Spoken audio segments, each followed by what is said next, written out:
주님의 바람이 오늘 이 성전 가운데 여러분의 삶에 불어닥치기를 열망합니다.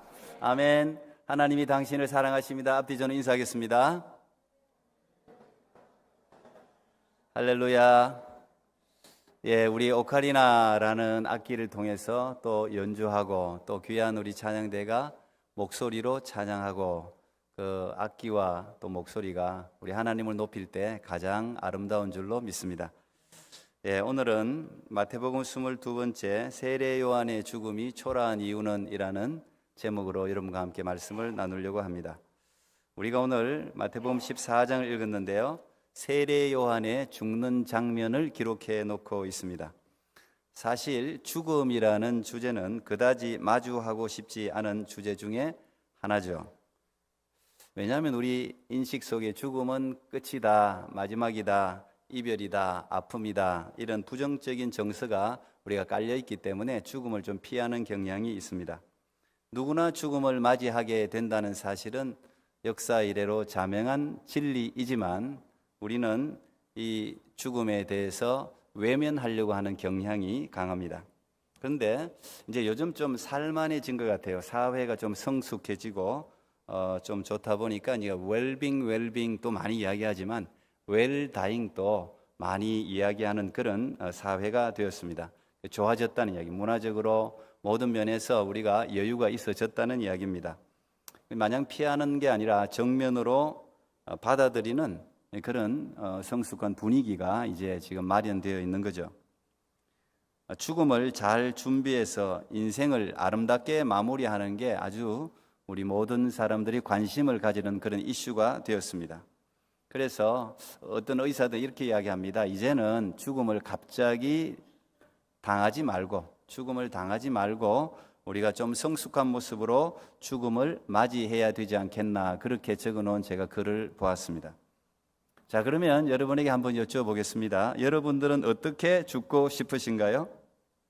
여러분 어떻게 죽고 싶으세요? 여러분의 마지막 모습을 한번 상상해 본 적이 있으십니까? 분명히 생각해 보신 분도 계실 거고 아마 한 번도 생각하고 싶지 않아서 생각하지 않은 분들도 계실 겁니다. 저도 이 목사라는 이 위치가 굉장히 많은 죽음을 보게 됩니다. 저희 가족들뿐 아니라 수많은 성도들 또는 또 동료들, 여러분들도 마찬가지겠지만 제가 인생의 나이대가 또 조금씩 늘어가면서 제가 원래 가지고 있던 죽음에 보다 좀 다른 생각을 이제 가지게 되었어요. 생각해 보면 여러분 주위에도 마찬가지일 겁니다. 교통사고로 죽는 사람 많습니다.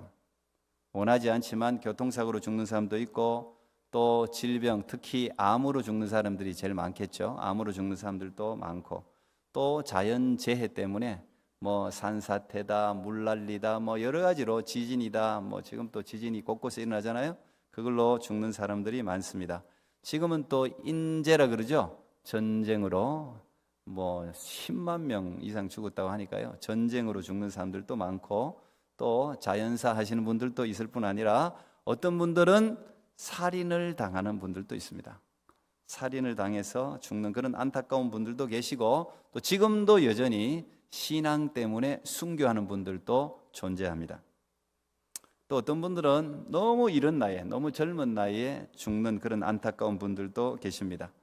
아마 여러 죽음을 여러분들도 마주하겠지만 아마도 제일 좀 안타까운 죽음은 너무 일찍 죽는 경우나 아니면은 사회적인 명망이 있고 선한 영향력을 많이 미치는 분, 저분은 좀 더 오래 살았으면 좋겠다 하는 분인데 너무 일찍 갑작스럽게 그렇게 죽는 경우에 우리는 좀 안타까움을 느끼죠.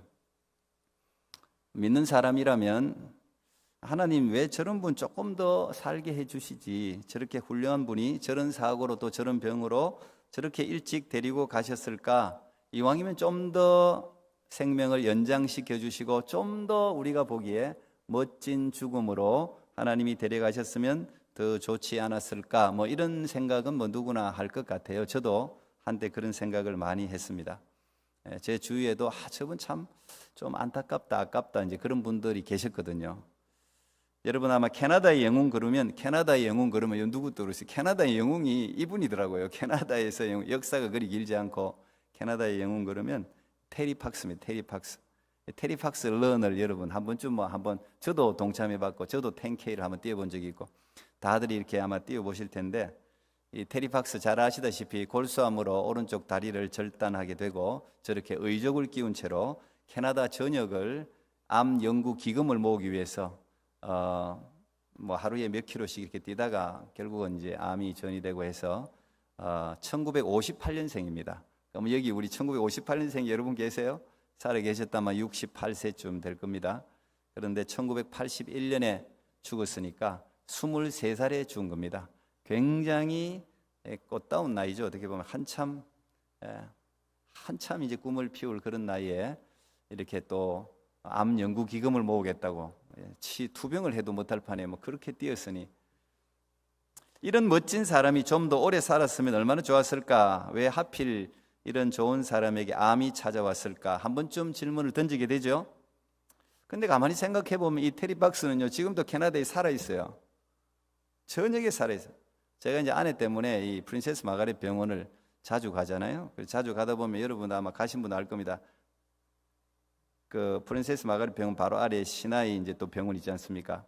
거기에 큰 벽에 이 테리팍스 벽화가 크게 그려져 있습니다.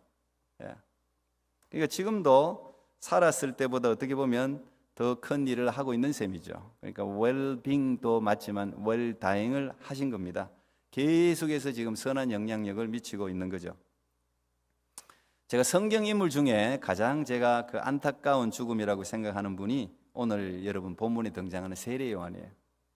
참 안타깝게 생각합니다. 저는 개인적으로 너무 또 이 어처구니 없고 비참한 죽음을 맞이했잖아요. 30살에 죽었다고 생각하면 30살에 하나님 부름을 받았다면은 가장 무르익을 때, 가장 존경받을 때, 가장 사회적인 명성과 선지자로서 수많은 사람들이 그 말을 들으려고 광야까지 쫓아오는 그런 전성기에 하나님이 이 세례 요한을 데려가셨는데 그 데려가신 모습이 조그마한 10대 여자아이의 그 춤값으로 목이 잘려서 비참하게 죽었습니다. 그걸 생각하니까 참 마음이 왜 그러셨을까? 저 처음에 읽을 때는 그런 생각을 많이 했습니다. 아마 그 당시 세례 요한의 제자들이 많았거든요. 세례 요한을 따르는 제자들이 많았습니다. 네. 그 안드레라든지 예수님의 제자 중에도 세례 요한의 제자들이 여러 명 있었지 않습니까? 근데 그 제자들이 얼마나 원망했을까? 하나님 원망했을 것 같아요. 자기들이 옆에서 지켜본 세례 요한은 선지자 중에 선지자입니다. 400년 만에 처음 나타난 위대한 선지자예요. 말라기 이후에 처음 나타난 선지자가 세례 요한이었어요. 위대한 사람이었습니다. 유대 백성들이 얼마나 따랐습니까? 그런데 갑자기 그것도 뭐 어디 그 위대하게 말씀을 전하다가 뭐 이렇게 찰리 크크 때처럼 이렇게 총에 맞아 죽은 것도 아니고 이거는 뭐 여자 총값에 그냥 갑자기 너무도 억울하게 목이 잘려서 죽었으니 엄청난 질문을 던졌을 것 같아요. 아니 하나님 왜 저런 위대한 분을 지금 우리 사회에 꼭 필요한 분을 왜 저렇게 허무한 비참한 모습으로 데려가셨습니까? 만약에 하나님이 진짜 살아계시다면은 이거는 아닌 것 같습니다. 죽는 것까지는 좋은데 누구나 죽어야 되니까 죽는 것까지는 이해하겠는데 왜 저런 비참한 목이 잘려서 저렇게 쟁반에 담겨져서 그것도 헤로디아가요 쟁반에 담겨온 그 담긴 세례 요한을 막 뾰족한 바늘로 막 찔렀다잖아요. 하도 막 그런 웃음거리로 만들었으니 이거는 하나님 아니지 않습니까? 아마 어쩌면 세례 요한을 따르던 사람들 중에 여러 사람이 하나님을 떠난 사람이 있을 수도 있어요. 요즘도 이 명망 있는 목사님들이 무슨 뭐 여러 가지로 뉴스에 오르내리면 그것 때문에 뭐 교회에 나가는 분들도 있지 않습니까? 아마 그런 분들도 있었을지도 몰라요. 아마 제가 그 당시에 거기에 있었다면은 저 이런 질문을 던졌을 것 같아요. 왜 하나님 저렇게 위대한 모처럼 진짜 가뭄에 비를 만나듯이 저런 분을 왜 하나님 저렇게 일찍이 저렇게 비참하게 꼭 데려가셔야만 했습니까? 뭐 이렇게 질문을 했을 것 같아요. 그래서 제가 오늘 설교 제목을 세례 요한의 죽음이 초라한 이유 이렇게 한번 잡아요. 세례 요한의 죽음이 초라한 이유. 뜻없이 행하지 않으시는 하나님이 세례 요한을 저렇게 죽게 하셨을 때는 분명히 이유가 있을 것이다, 그렇게 믿는 거예요.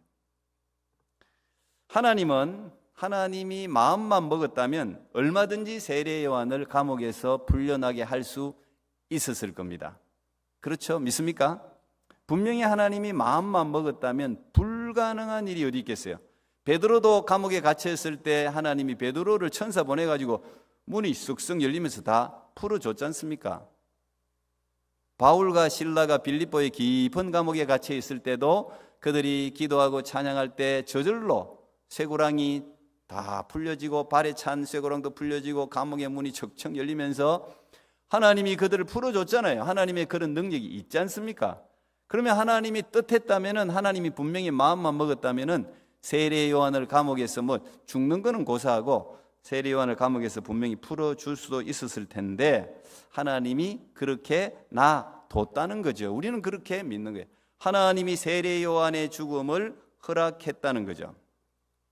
우리가, 저나 여러분이나 우리의 삶에 우리의 지식과 우리의 머리로 도저히 이해할 수 없는 일을 만날 때가 여러 번 찾아옵니다.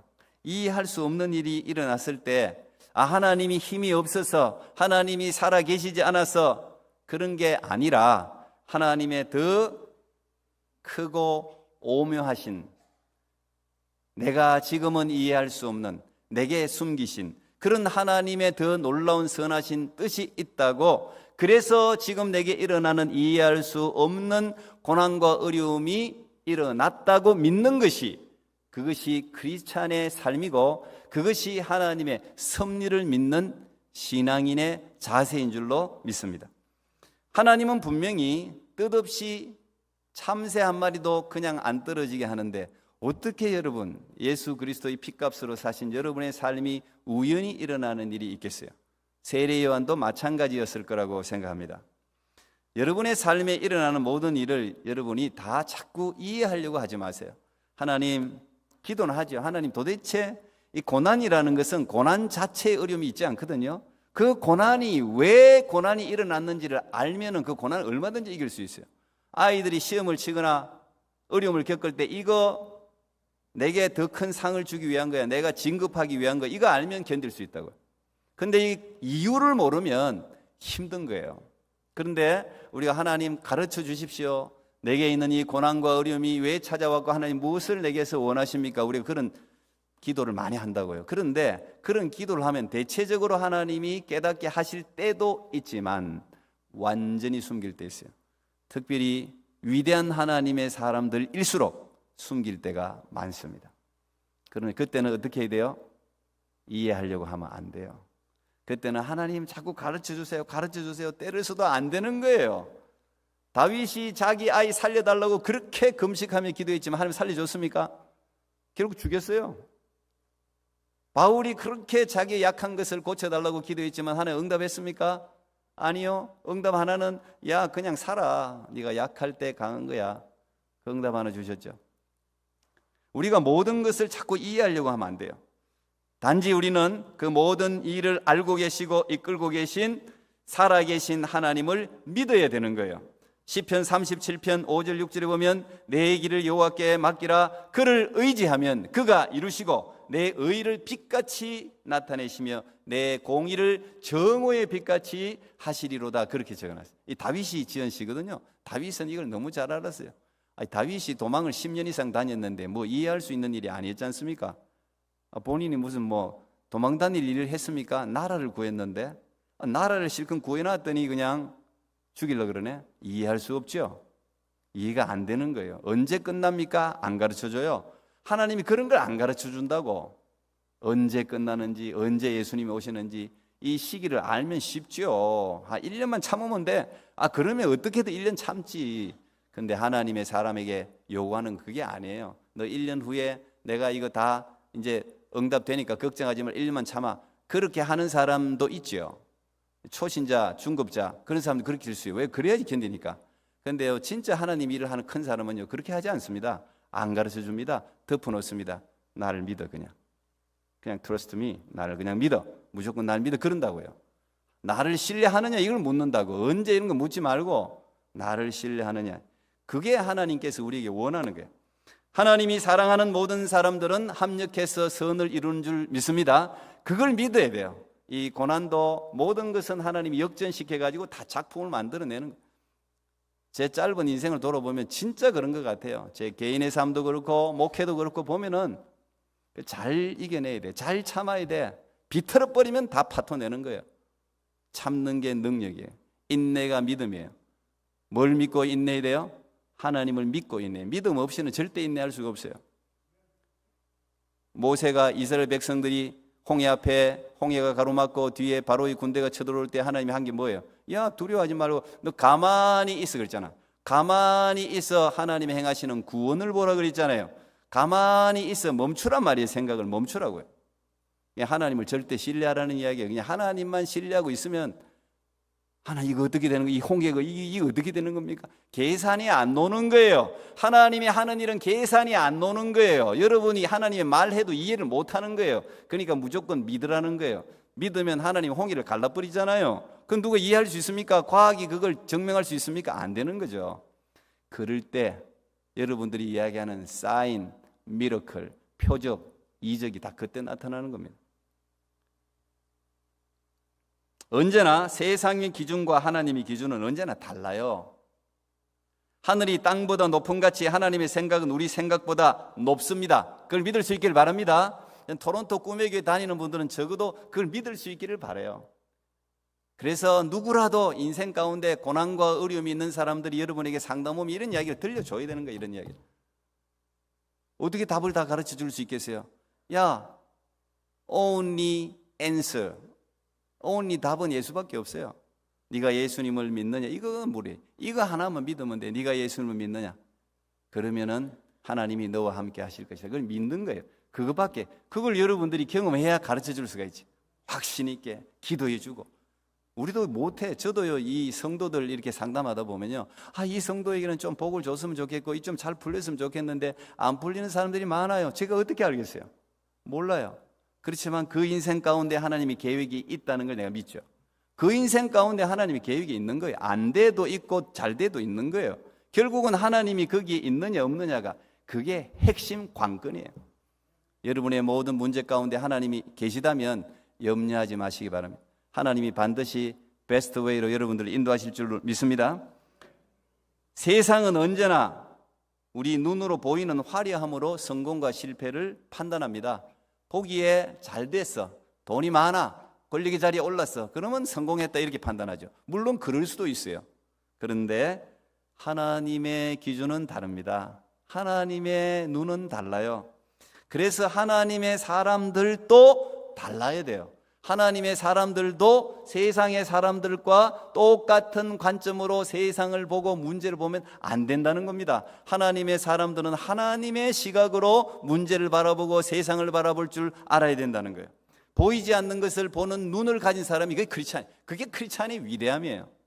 모든 보이는 세계는 보이지 않는 것에 의해서 움직이는 거예요. 이치라는 경우에 물리 이치, 세상의 모든 이치가 안 보이는 것에 의해서 움직이는 겁니다. 근데 그 안 보이는 것을 볼 수 있는 눈을 가진 사람이 그게 크리스찬이에요. 세상 사람들은 화려한 나무의 잎과 꽃만을 바라보고 판단하지만 하나님의 사람들은 보이지 않는 나무의 뿌리를 바라볼 수 있는 사람, 그게 크리스찬이에요. 실제로는 뿌리가 더 중요한 거예요.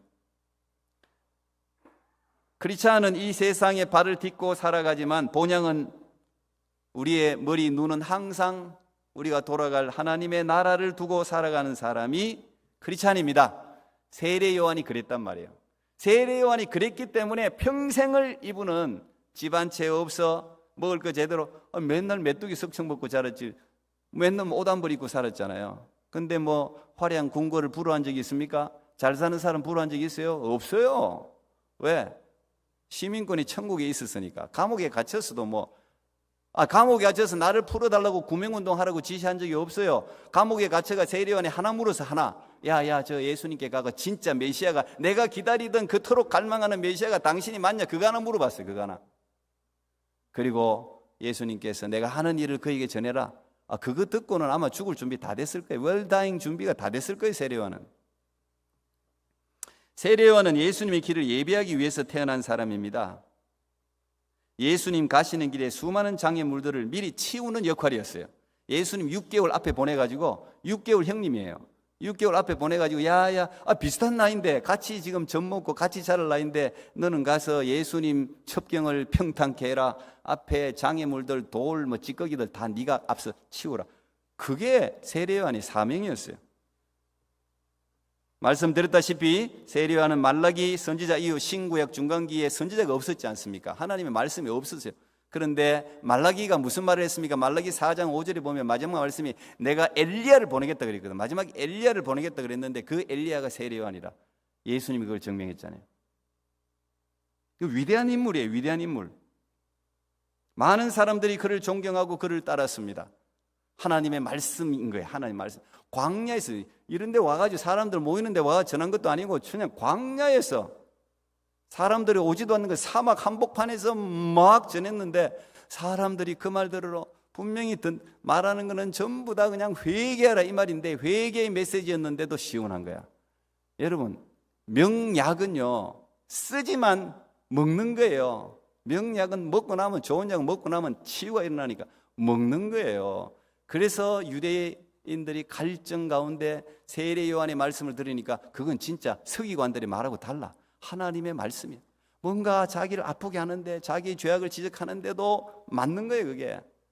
여러분, 우리 수술하려면 병든지를 찢어야지 그 수술이 되죠. 찢어 아픈 거예요, 원래. 치료되려고 하면 다 아픈 걸 다 그 과정을 거치는 거예요. 그만큼 사람들이 그냥 세례요한이라 그러면 그냥 헤롯조차도 세례요한을 두려워하잖아요. 그런데 세례요한은 한 번도 사람들이 인기나 명성에 마음을 둔 적이 없어요. 아예 그런데 마음을 둔 적이 없어요. 오히려 뭐라고 그랬습니까? 그는 흥하여야 하겠고 나는 망하여야 하리라. 나는 그의 신발끈 하나도 풀 자격이 없는 사람이다. 나는 위대하게 생각하는 거예요. 여러분, 모든 명성과 권력을 가진 자리에서 겸손하기가 쉽지 않아요. 이 선지자는 어떻게 보면 오늘날 만약에 목사라고 생각하면 목사 중에서 가장 위대한 사람이에요. 모든 사람들이 다 알고 권능이 있고 말씀에, 오늘날 이야기하면 말씀 한번 하면 전부 다가 그냥 회개하고, 그런데 아직까지 이름도 나오지 않은 시골 떠내기 나사렛 예수, 그분을 높인단 말이에요. 그는 흥하여야 하겠고 나는 망해도 좋다는 거예요. 죽을 준비가 된 사람이에요. 그만큼 세례요한은 자기 사명을 인식하고 있었습니다. 제가 좀 속된 말로, 세상 속된 말로 이렇게 한 표현을 해봅니다. 세례요한께는 죄송합니다만 예수님 시다발이네. 시다발이 알아요? 이 세례요한은 나는 예수님 시다발이라고 자청한 사람입니다. 근데 예수님은 세례요한을 여자가 낳은 자 중에 가장 위대한 사람이라고 칭찬했잖아요. 예수님은 세례요한 여자가 지금까지 낳은 자 중에 가장 위대하다고 평가를 그렇게 해줬습니다. 저는 우리가 저와 여러분 이런 자세가 있어야 된다 생각합니다. 나는 예수님 시다바리만 잘하면 된다. 따라합시다. 나는 예수님 시다바리만 잘하면 된다. 또 시다바리 뭔지 잘 모르는 사람이 또 나중에 누군가에게 물어보시기 바랍니다. 종보다도 못한 거예요, 시다바리는. 저는 부족하지만 제가 항상 아래서 기도하는 게 있어요. 하나님, 언제나 어려운 이민 목회하는데 존경받을 것도 없지만 항상 그래도 그렇게 기도합니다. 항상 하나님 어디를 가나 제 이름은 사라지고 예수님의 이름만 드러나게 하소서. 언제나 제가 드리는 기도예요. 가끔씩 그 기도 때문에 섭섭할 때도 있지만 맞아요. 늘 기도해. 예수님 이름이 드러나면 난 성공했다 생각.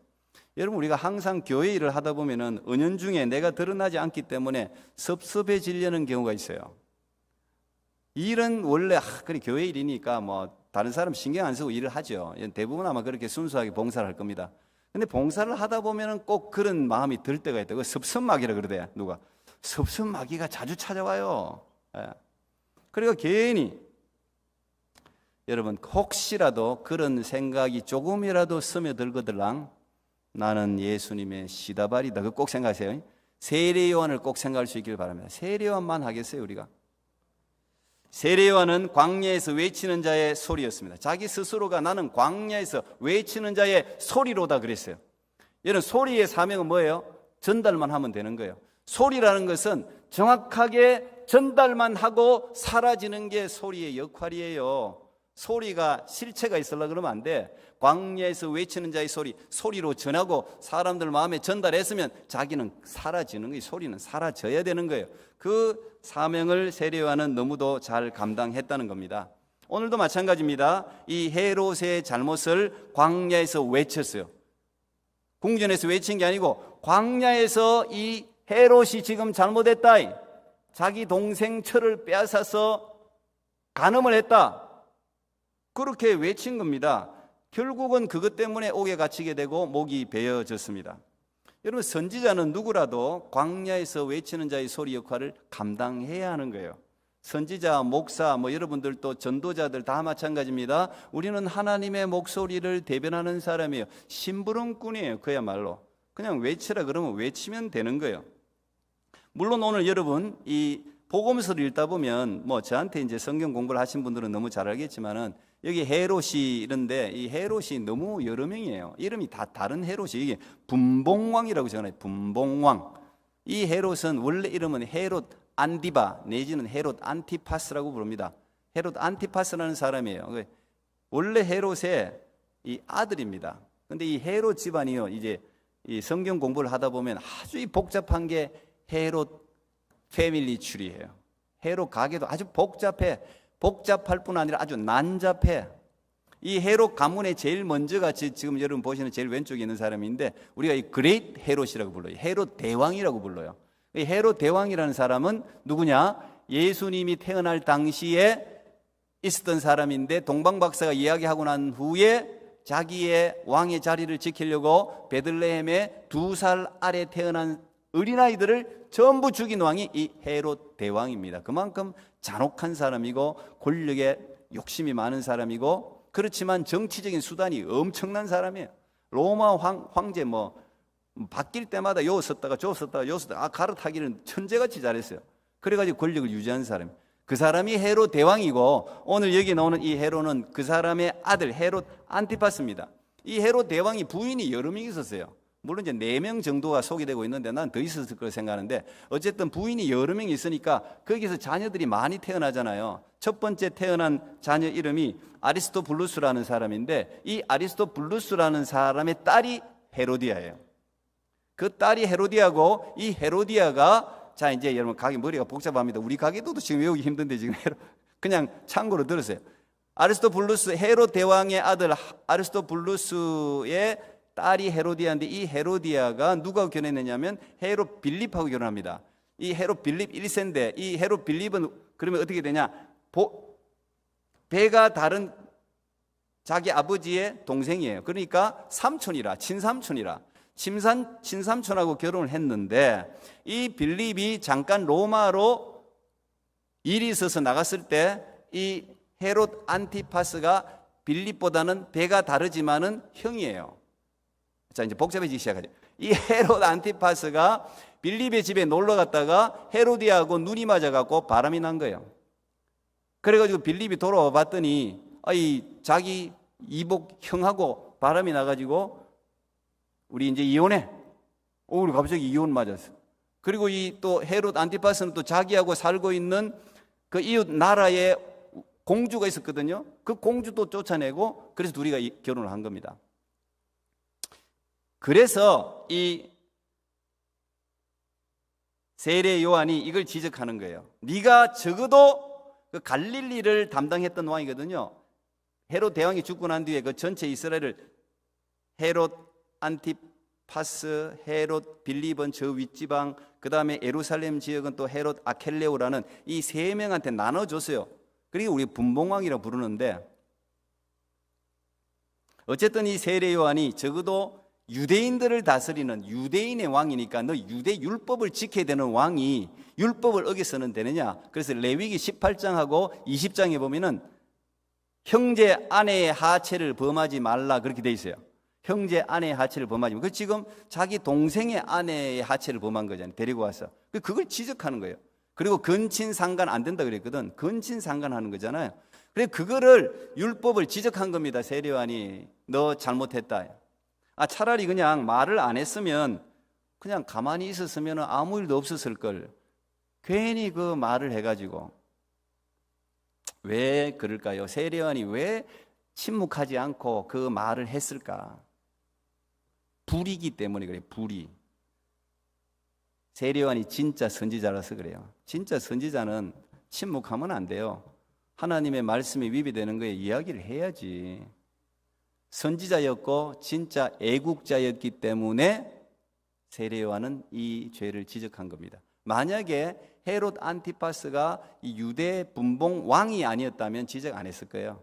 왕이 아니었다면. 왕은 무조건 그 나라의 운명과 결부되어 있는 거잖아요. 영적 한 나라의 왕, 지도자의 타락이 곧 그 나라 전체를 무너뜨릴 수 있기 때문에 이 세례요한이 그걸 지적하는 겁니다. 그래서 여러분, 우리가 지도자는요 항상 잣대가 엄중해야 되는 거예요. 일반 사람들하고 똑같아서는 안 되는 거예요. 근데 지금 이제 요즘 시대 보면 전부 그냥 너무 스탠다드가 로우 돼가지고 왕이든 대통령이든 무슨 도덕 윤리적인 흠이 아무 문제가 안 돼. 그게 문제예요. 그래서 나라가 망하는 거예요. 어쩔 수 없이. 근데 이 세례요한은 그것을 가만히 있을 수가 없었던 거죠. 적어도 유대인을 다스리는 왕이 유대 율법을 어겼으나 되냐, 그것도 왕이 돼가지고 그냥 그걸 지적한 거예요. 그런데 이 헤롯 안티파스는 세례 요한을 선지자로 알았기 때문에 두려워했어요. 그게 싫었지만, 아니 저놈이 지금 어디서, 싫었지만 건드릴 수가 없어서. 왜? 민중들이 그를 지지한대. 요즘도 여론을 두려워하잖아요. 다들 무섭죠. 왜? 이 유대 사회가 항상 민중 봉기가 많이, 아주 로마가 통치하기 어려운 나라예요. 그런데 이 유대인들이 또 일어나가지고 막 이거 한번 반란을 일으키면 자기가 그 자리에서 쫓겨나니까 그걸 눈치를 보고 있어요. 그런데 이 세례 요한을 더 지독하게 미워했던 인물이 바로 신약판 이세벨. 엘리야 결합 이세벨과 똑같아요. 헤로디아가 너무 싫어한 거예요. 왜? 모든 사람들이 공식적으로 보는, 오늘날로 이야기하면 세례 요한은 어떤 사람이냐? 우리가 흔히 이야기하는 빅마우스예요. 굉장히 큰 스피커예요. 이 세례 요한이 이야기하는 거는 삽시간에 퍼지고 민중들 가슴속에 확 들어가는 거예요. 그런데 자기 이름을 언급하는 거지. 헤로디아가, 헤롯 안티파스가 간음했다, 저 결혼은 잘못됐다, 하나님이 싫어하신다, 이렇게 선포하니 누가 좋아하겠어요? 그 헤로디아가, 이 여자들이 또 하늘 품으면 온유리 서리가 내린다고, 이게 막 저 세례 요한을 어떻게 죽일까를 맨날 생각했는데 자기의 힘으로는 어떻게 할 수가 없어요. 항상 기회를 딱 엿보고 있었는데 딱 마침 기회가 온 겁니다. 헤롯 안티파스가 자기 생일이라 가지고 고관 대작들을 다 불러 모으고 잔치를 베풀었는데, 그때 이 헤로디아와 헤롯 빌립 사이에서 태어난 아이가, 오늘 여기 뭐 이름은 등장하지 않는데 여기에 그 보면은 살로메라고 이름이 나와 있어요. 이 살로메라는 아이가 아마도 이 나체 춤 같이 옷을 다 벗고 아마 이렇게 남자들을 유혹할 수 있는 그런 춤을 이 10대 아이가 췄나 봐요. 그러니까 술도 올랐지, 기분이 좋지. 그러니까 해서는 안 될 말을 한 거죠. 왕의 입은 무거워야 되는데 이 왕의 입이 가벼워가지고, 야, 너무 기분이 좋으니까, 얘야, 자기 딸은 아니잖아요. 그렇지만 얘야, 네가 원하는 거 오늘 내가 다 해줄게. 우리 기분 좋으면 아버지가 왜 아이들에게 뭘 원하니? 뭐 해주지도 못하면서 막 그런 이야기, 다 해줄게. 근데 왕은 다르거든. 내가 다 해줄게. 근데 다른 복음서에 보면은, 마가복음에 보면은 나라의 절반이라도 줄게 그랬어요. 자기 나라도 아니면서 나라의 절반이라도 줄게. 그러니까 살로메가 자기 엄마한테, 엄마 뭘 요구할까?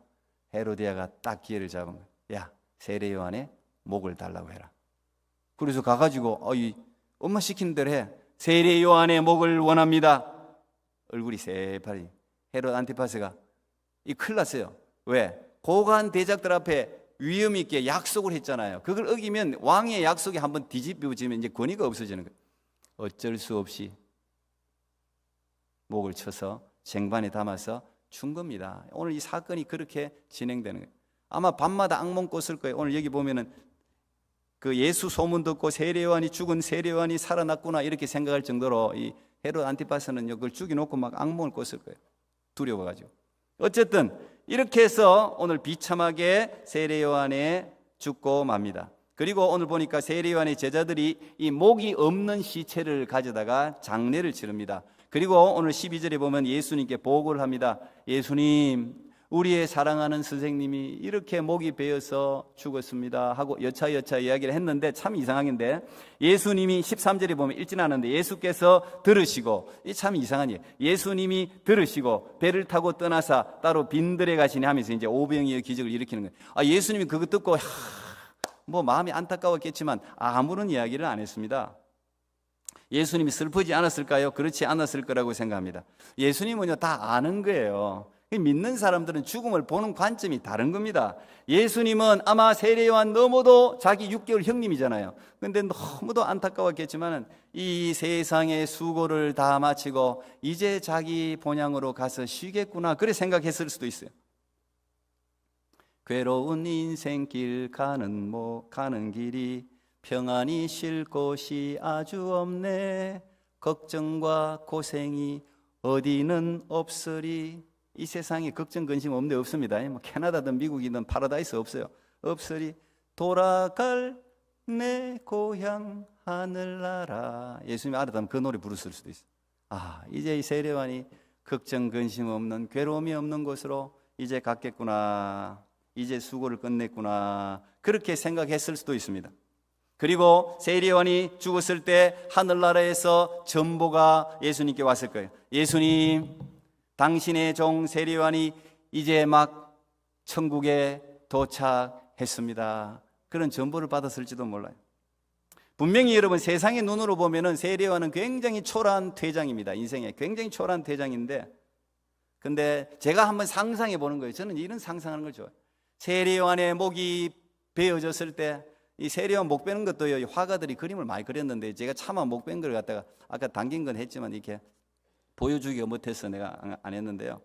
이 목베임을 당했을 때 천국에서는 그 세례요한의 목에 걸어줄 화환을 준비하고 그의 머리에 씌울 의의 면류관을 분명히 준비하고 대기하고 있었을 거라고 저는 생각해요. 제가 설교를 준비하면서 생각해 보니까요, 하나님의 사람들의 죽음이요 다 초라했더라고요. 다 초라해. 성경 속의 대부분의 인물들, 한 사람 엘리야 정도가 죽지 않고 불병거를 타고 쫙 성천한 거 외에는요 거의 다, 스데반도 돌에 맞아서 순교했죠. 요한의 형제 야고보도 칼에 맞아서 순교했죠. 베드로도 거꾸로 십자가에 매달려 순교했죠. 바울도 비참하게 죽었죠. 도마도 살 가죽이 벗겨져서 죽었죠.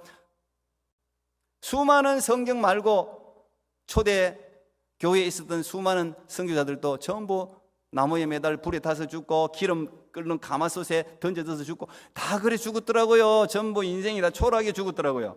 스데반이 돌에 맞아 죽을 때 어떻게 그 장면이 좀 나오지 않습니까? 이럴 때 예수님이 어떻게 하는? 예수님이 그 자리에 일어서서 벌떡 일어나, 스데반이 돌에 맞아서 막 죽어갈 때 예수님이 벌떡 일어나서 팔을 벌리고 스데반을 맞이하는 장면이 있지 않습니까? 난 여러분의 죽음의 순간이 그런 장면이 되기를 축복합니다. 이 스데반이 그 장면을 바라봤잖아요. 하나님이 영의 눈을 확 열어주면서 돌에 맞아서 막 머리가 터지고 막 피가 철철 흐르는데 이 스데반의 얼굴이 천사의 얼굴과 같아, 그걸 표현하게.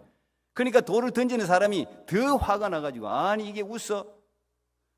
저 하나님의 나라 예수님이 자기를 품에 안으시면서 팔을 벌리고 스데반아 고생했다, 너의 수고와 아픔이 이제는 끝이 났구나, 이제 내게 와라. 그런데 스데반이 너무 감사해갖고 환하게 웃으면서 예수님, 그 모습이 사람들이 봤다면 그게 성경에 기록되어 있지 않습니까? 여러분, 그러기 때문에 제가 이제 결론입니다. 어떤 사람의 죽음의 그 상황, 뭐 물에 빠져 죽든 암으로 죽든 어떻게 죽든 간에 그 사람의 죽음의 모습으로 그 사람의 삶을 완전히 평가할 수가 없다는 겁니다. 물에 빠져 죽을 수도 있고 질병으로 죽을 수도 있고 세례요한처럼 죽을 수도 있어요. 그 모습이 그 사람의 전체 삶을 대변하지 않습니다. 우리가 언제 죽든 어떻게 죽든 그 사람이 무엇을 위해 살아왔으며 예수님의 그야말로 시다바리로 예수님을 위한 삶을 살았는지가 중요한 거예요. 예수님이 그걸 보는 거예요. 세례요한의 초라한 죽음은 이 세상의 죽음이 결코 끝이 아님을 우리에게 분명하게 이야기해 주고 있습니다. 30년의 짧은 삶으로 영원한 천국을 소유한 삶이 가장 위대한 삶임을 우리에게 들려주고 있는 것입니다. 그러므로 우리가 어떻게 죽을지를 두려워하지 말고, 어떤 죽음으로든 다 죽어요. 자연사하고 뭐 건강하게 살다가 편안하게 죽으면 좋겠지만 그래 안 죽어도 상관없어요. 어떻게 죽어도 상관없어요. 어떻게 죽을지를 두려워하지 말고 현재 주어진 삶을 하나님의 영광을 위하여 어떻게 살아가야 할 것인지를 기억하고 살아가는 여러분 모두가 되기를 축복합니다. 기도하겠습니다. 하나님 감사합니다. 오늘도 하나님의 사람들을 이 자리에 앉혀주시고 하나님의 말씀을 들려주셔서 감사합니다. 세례 요한의 죽음은 인간적으로 생각하면 너무도 볼품없고 초라하고 억울한 죽음이었지만 우리 하나님은 그렇게 보지 않으시고 그를 가장 위대한 하나님의 사람으로 맞이하신 줄로 믿습니다. 오늘 우리도 하나님 어떻게 죽을까, 언제 죽을까를 두려워하지 말고 지금 우리에게 주어진 이 위대한 삶을 어떻게 하나님의 영광을 위하여 살아갈 것인가를 고민하며 충실하게 하루하루를 살아가는 하나님의 백성들, 기쁨과 감사로 살아가는 하나님의 백성들 되게 해 주시옵소서. 예수님 이름으로 기도하옵나이다. 아멘.